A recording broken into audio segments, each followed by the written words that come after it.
Hello friends, எல்லோரும் எப்படி இருக்கீங்க?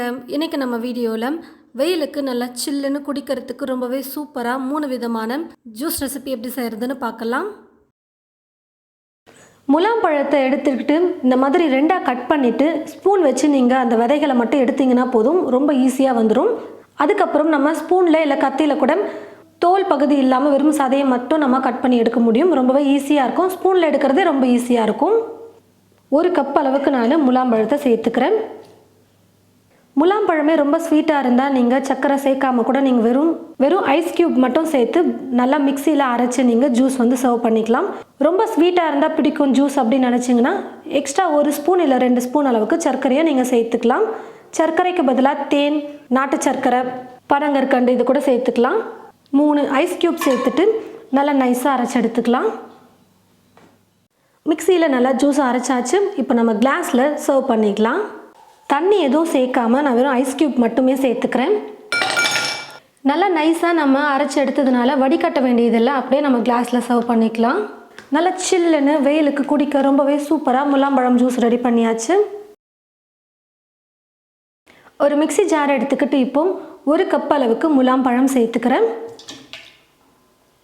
இனிப்புக்கு சர்க்கரை 3 டீஸ்பூன் அளவுக்கு நான் சேர்த்துக்க போகிறேன்.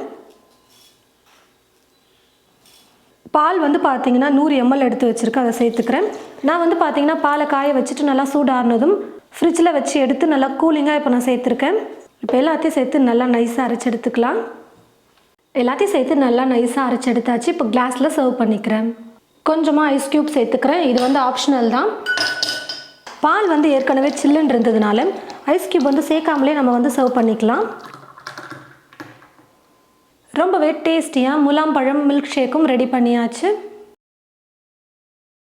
லஸ்ஸி செய்யறதுக்கு 1/2 கப் அளவுக்கு நான் முலாம்பழம் எடுத்திருக்கேன். தயிர் 3/4 கப் அளவுக்கு சேர்த்துக்கிறேன். நீங்கள் ரெண்டுமே ஈக்குவலாக இருக்கணும் அப்படின்னு நினச்சிங்கன்னா 1/2 கப் அளவுக்கு கூட சேர்த்துக்கலாம். ஸ்வீட் உங்களுக்கு எந்த அளவுக்கு வேணுமோ அதுக்கேற்றது போல் சர்க்கரையை நீங்கள் சேர்த்துக்கலாம். நான் 3 டீஸ்பூன் அளவுக்கு சர்க்கரையை சேர்த்துக்கிறேன். ஒரு பிஞ்சை விட கொஞ்சம் குறைவாகவே நான் ஏலக்காய் தூள் எடுத்து வச்சுருக்கேன், அதை சேர்த்துக்கிறேன். சும்மா லைட்டாக நம்ம ஏலக்காய் தூள் சேர்க்கும் போது அந்த ஃப்ளேவர் ரொம்ப சூப்பராக இருக்கும். இப்போ எல்லாத்தையும் சேர்த்து நல்லா நைஸாக அரைச்சி எடுத்துக்கலாம். லஸ்ஸி இப்போது அரைச்சி எடுத்தாச்சு மிக்சியில்.